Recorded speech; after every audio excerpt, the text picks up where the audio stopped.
Saber, entender, compreender, conhecer, descobrir, ouvir. Bandeirantes acontece.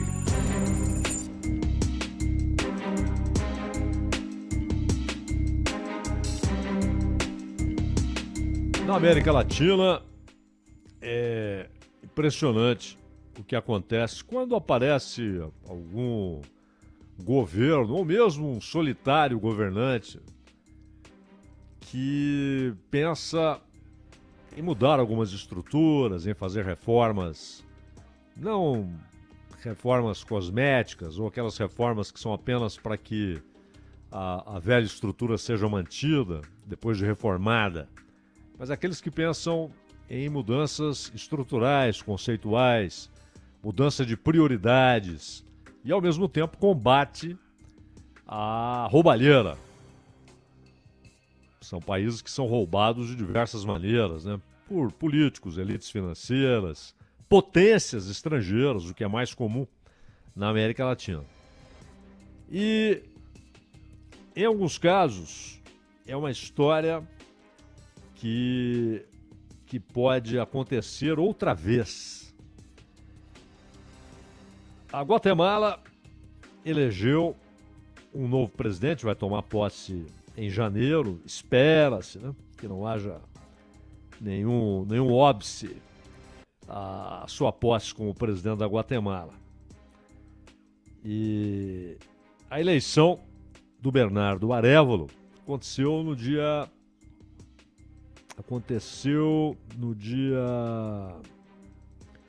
27. E uma lavada, né? No dia 20. Uma lavada. Porque segundo turno já, ele ficou com 61% e a concorrente, candidata do governo, a Sandra Torres, teve 39% dos votos.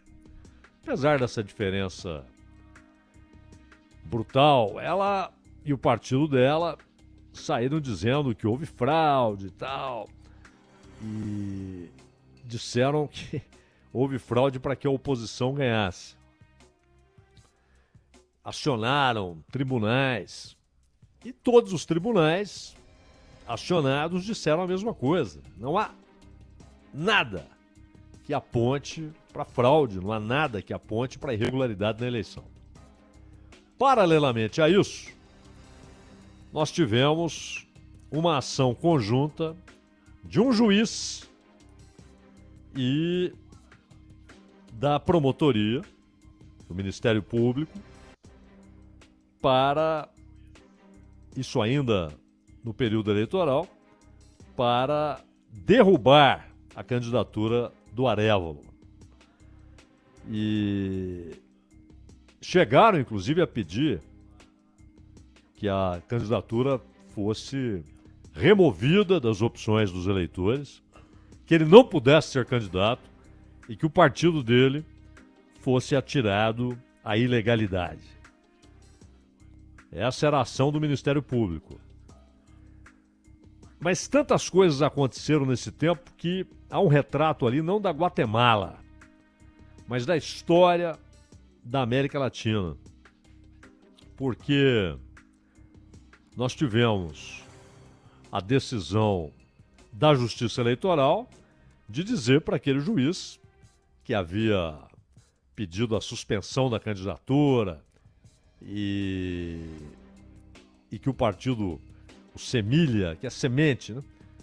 O partido recente na política guatemalteca, o partido do Bernardo Arévalo, que o partido fosse atirado à ilegalidade. E o partido não escapou, porque o Tribunal Eleitoral falou: não, o resultado da eleição não será alterado. Bernardo Arévalo foi eleito presidente e deve tomar posse no dia 14 de janeiro. Mas, por fim, veio a decisão do juiz de lançar o Semilha na ilegalidade. O Ministério Público, por sua vez, tem feito ataques a investigadores que descobriram casos tremendos de corrupção na Guatemala E, ao mesmo tempo, fazem esses ataques políticos contra o Arévalo, que promete, por sua vez, atacar a corrupção. Só que, se de fato o Semilha tiver o seu registro suspenso, e talvez depois até cassado, ainda que tome posse, deve tomar posse, o Arévalo, ele não terá parlamento, ele não terá base dentro do parlamento, ele não terá os votos necessários para fazer mudanças importantes. E mudanças importantes ou você faz numa revolução, substituindo as instituições, demolindo o Estado existente, colocando outro no lugar, não como um golpe banal, mas uma revolução com base popular, etc. Ou você faz sem alterar as regras constitucionais, sem alterar o Estado de Direito, ou seja, preservando o poder do Judiciário, o poder do Congresso, mas contando com o Congresso para fazer as mudanças. Não haverá revolução com Arévalo, e se ele não tem o Congresso, se ele não tem voto, ele vai ficar ali tentando lutar, como aconteceu com o Pedro Castilho no Peru. Né? Lutador solitário, por fim traído até pela sua vice-presidente e por grande parte do seu partido. E arrancado, por fim, numa combinação de interesses das elites financeiras e culturais, econômicas e políticas de Lima com os Estados Unidos. Eles arrancaram o Pedro Castilho do poder. E no caso do Arévalo, ele tem a promessa do atual presidente de que haverá uma transição normal. O presidente diz que não tem nada a ver com as ações do Ministério Público, da promotoria. O tal juiz, o Fred Orellana, que ordenou ao Tribunal Eleitoral a suspensão do Semilha no início de uma investigação penal por supostas irregularidades dos filiados do partido, no momento da sua criação. E aí o tribunal não acatou, falou, não. O resultado da eleição está mantido. E o promotor, Rafael Currutiche, tanto ele quanto o juiz Orellana entraram na lista de corruptos que é feita pelo Departamento de Estado nos Estados Unidos.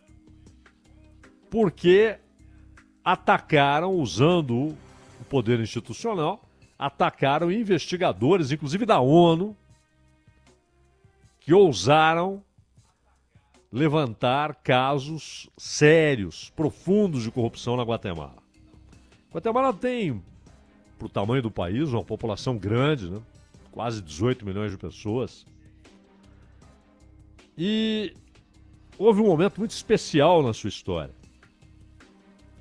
E esse momento foi interrompido, mais uma vez, como aconteceu com tantos países, em tantas situações históricas importantes, foi interrompido pelos Estados Unidos. E esse momento especial, ele foi iniciado pelo pai do Arévalo, que foi presidente da Guatemala, da metade ali dos anos 40 até o início dos anos 50. E ele fez transformações tremendas na política da Guatemala.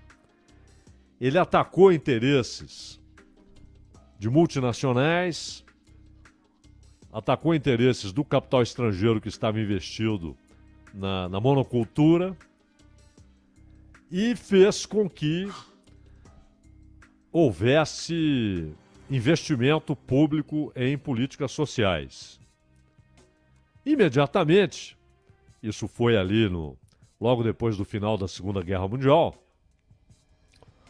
quando o mundo volta os olhos, cada um para a sua realidade regional, depois de daquela guerra feroz que durou 6 anos. E os Estados Unidos olham com desconfiança para aquele sujeito, naquele pequeno país na América Central. E já não era Roosevelt, era Truman. Há uma diferença importante, né? E Truman retoma a ideia que é uma transformação de uma doutrina, né? A doutrina Monroe. O James Monroe foi presidente dos Estados Unidos no momento em que a América do Sul e a América Central tinha grandes movimentos de libertação. Grandes movimentos, inclusive com participação de europeus, caso do Thomas Cochrane, que participou da luta no Chile e no Peru. Depois, inclusive, deu uma força para o Dom Pedro I para garantir a independência, porque houve muitos movimentos locais aqui contrários à independência, e o Cochrane foi importante para o Dom Pedro, que era um marinheiro de primeira ordem, né? Um dos melhores que a Inglaterra teve. Olha que a Inglaterra formou comandantes formidáveis na sua marinha. Mas o Cochrane era tão perseguido no próprio país que saiu pelo mundo.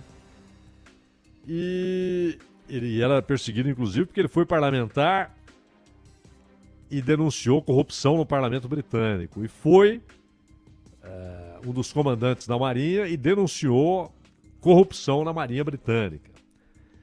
Então ele acabou vindo para cá. Mas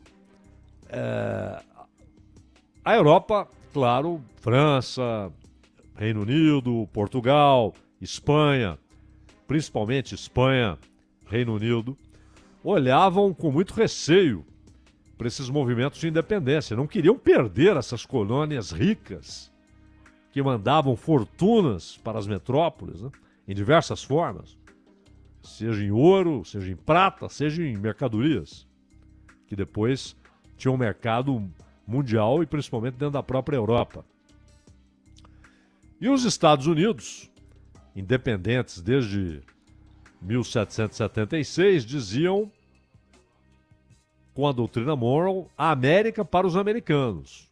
A ideia inicial dessa doutrina é: a América não é dos europeus, a América é dos americanos. E isso não significava a América pertence aos Estados Unidos. O conceito inicial não era esse, era uma resposta à Europa, porque interessava aos Estados Unidos, que ainda olhavam como um risco existente a sua própria independência, né? A garantia de sua própria independência, que era uma coisa historicamente relativamente recente. Então interessava uma América inteira livre. E depois isso muda. Esse conceito passa a ser América para os americanos, mas no sentido de que a América do Sul e a América Central eram apenas braços da verdadeira América. Os Estados Unidos.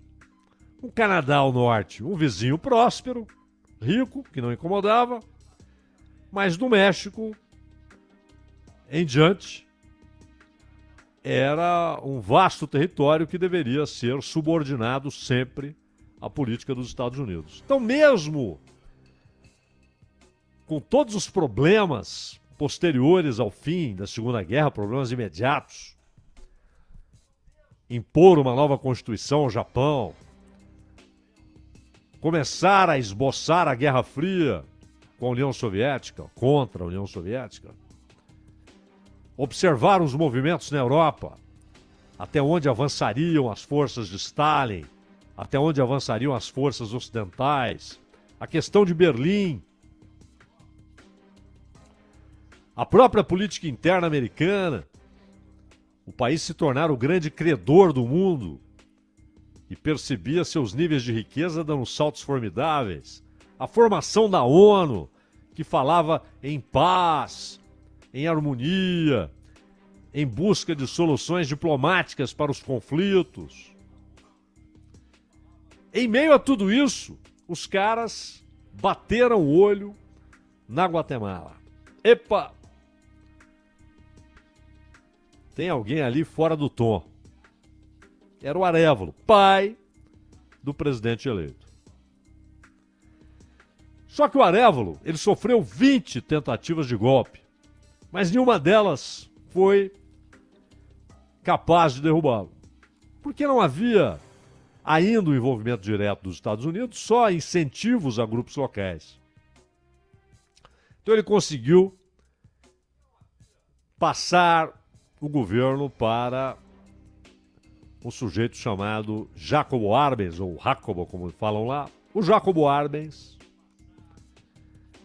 aprofundou as reformas, aprofundou o processo de nacionalização das empresas que eram exploradas por capital externo. E repito, isso aqui não é aquele discursinho, o cara era contra capital externo. Não.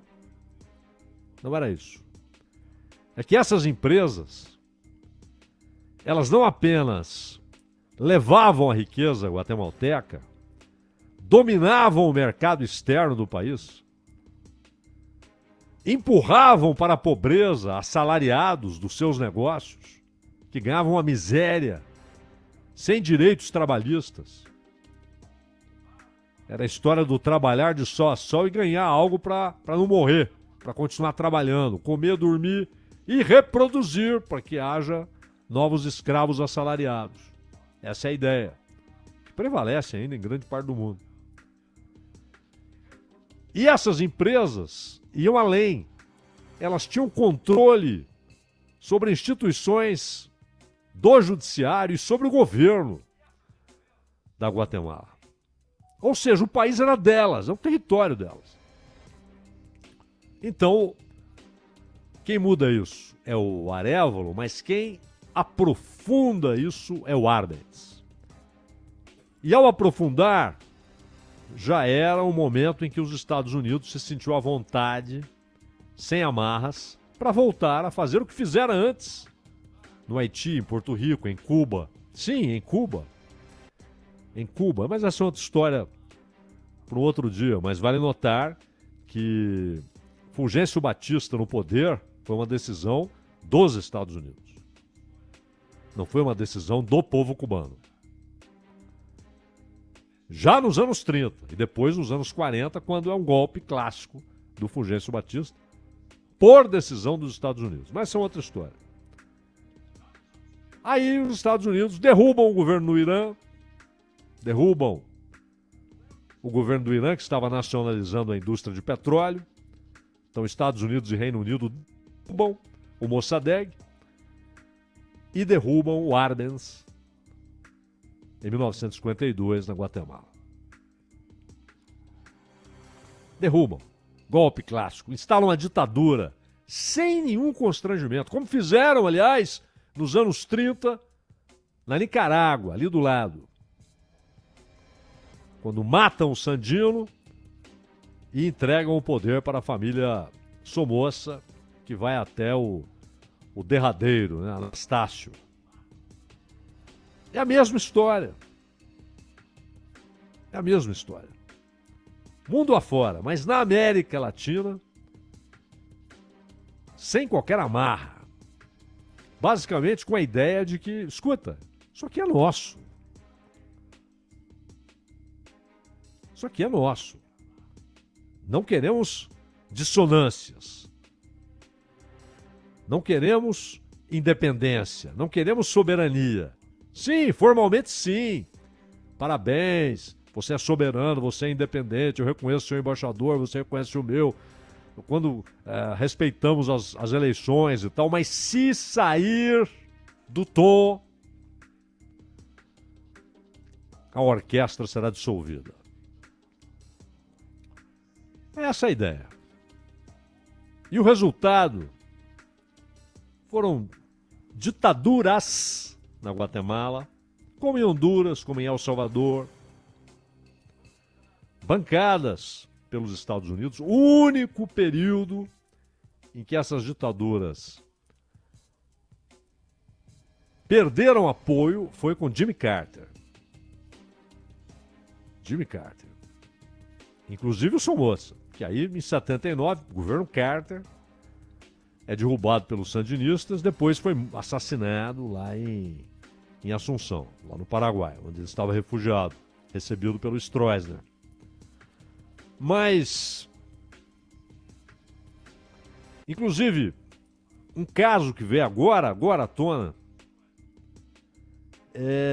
mostra o que aconteceu na Guatemala. Guatemala, se você pega a distribuição étnica da população, ela é majoritariamente indígena. Grupos diferentes, né? Etnias diferentes dentro da origem indígena. Mas todos ali. E as ditaduras garantidas pelos Estados Unidos, nenhuma preocupação, nenhum discurso contra o desrespeito aos direitos humanos, nada. Então eles faziam massacres de indígenas para a tomada de terras. Mas isso num país em que os indígenas são maioria. São maioria. E houve agora, recentemente, um julgamento a respeito de um desses massacres, né? E um ex-militar que participou de um desses massacres foi punido finalmente. Coronel aposentado, responsabilizado por um massacre que vitimou 25 pessoas da etnia Maia Axi. Detalhe, a maioria das vítimas constituída de crianças. E o coronel Juan Ovalle Salazar pegou 20 anos de prisão, dia 24 agora, foi quinta-feira, né? Pelo episódio ocorrido na década de 80, quando havia uma guerra civil e uma ditadura. O que eles chamam de guerra civil eram movimentos tentando derrubar a ditadura. Isso aconteceu o tempo todo. E aconteceu no México, inclusive. Ou alguém acha que os Estados Unidos ficaram passivos olhando o movimento que em determinado instante da história uniu o sujeito do sul, Zapata, e o sujeito do norte, Pancho Villa, que não queriam poder, eles tomaram a cidade do México. E aí um ficou falando pro outro, não, senta você na cadeira, que eles queriam tirar um retrato na cadeira presidencial. E nenhum dos dois foi pra cadeira. Não quero isso não. Eles não queriam a cadeira presidencial. O Zapata queria apenas uma reforma agrária no sul, região de Morelos, né, região muito pobre do México. Queria uma reforma agrária. Queria o fim daqueles latifúndios, né, que conviviam e cercavam centenas de milhares de miseráveis. E o Pancho Villa era um guerrilheiro na alma, né? E ele tinha seus motivos pessoais. A família foi morta por um desses coronéis agrários do México. E ele transforma aquilo numa luta revolucionária. Aliás, foi o único general que pôs os pés nos Estados Unidos. Claro, entrou, ficou um pouquinho e saiu. Mas ele chegou a entrar com suas tropas no território dos Estados Unidos. Não ficaram passivos desde aquela época. E antes, como eu disse, em Cuba, qualquer dia a gente fala aqui sobre a emenda Platt, que dava aos Estados Unidos, depois da independência cubana em relação à Espanha, dava aos Estados Unidos o direito de intervenções, sempre que seus interesses fossem contrariados em Cuba. Então, agora, de novo, o cara ganhou, joga o Ministério Público em cima dele. E mais, joga o partido dele na ilegalidade, ou quando muito suspende o registro. Deixa o cara sem parlamento, sem base parlamentar. Que reformas ele fará? Ele não tem tropas, ele não tem voto no Congresso. Ele terá voto no Congresso, é claro. Mas é um golpe terrível que o Semília desapareça de cena, ou pelo menos seja tirado de cena momentaneamente. Vamos ver os próximos passos do próprio judiciário. Pelo menos a principal corte falou não, a principal corte eleitoral falou não. A eleição não está em discussão, o resultado da eleição não está em discussão, o Arévalo é o presidente eleito. E as histórias se cruzam. Quando derrubaram o Arbenz, o povo não gostou. O povo gostava do Arbenz. E foi às ruas, e foi massacrado. Os Estados Unidos colocaram as tropas guatemaltecas contra o povo da Guatemala. E no meio daquela luta nas praças, um massacre, na verdade, desarmados contra muito bem armados, havia um argentino ali vendo aquela cena. O Ernesto Guevara estava na Guatemala. E aquela experiência, o que ele viu na Guatemala e a queda do Arbenz, ele conhecia o que o Arbenz estava fazendo, influenciou bastante as decisões que ele tomou em sua vida nos anos seguintes. A história da América Latina, ela se cruza, ela se encontra, há muitas semelhanças em povos tão distintos, mas que não deveriam perder a perspectiva de uma unidade que seria ao mesmo tempo soberana, independente e o primeiro passo real na história do subcontinente em direção à liberdade. Ronald. Bandeirantes Acontece, tema de abertura, fica disponibilizado para você em podcast. É o Entendendo a Notícia. Está nos agregadores de podcast, no Spotify, no Deezer, no Google Podcast, no Apple Podcast, todos eles à sua disposição, o Entendendo a Notícia com o Cláudio Zaidan. Todos, desde o ano de 2020, no dia 1º de junho de 2020, quando começamos aqui. Faltando 1 minuto e meio para as 4 horas, já tem o Milton Neves aqui.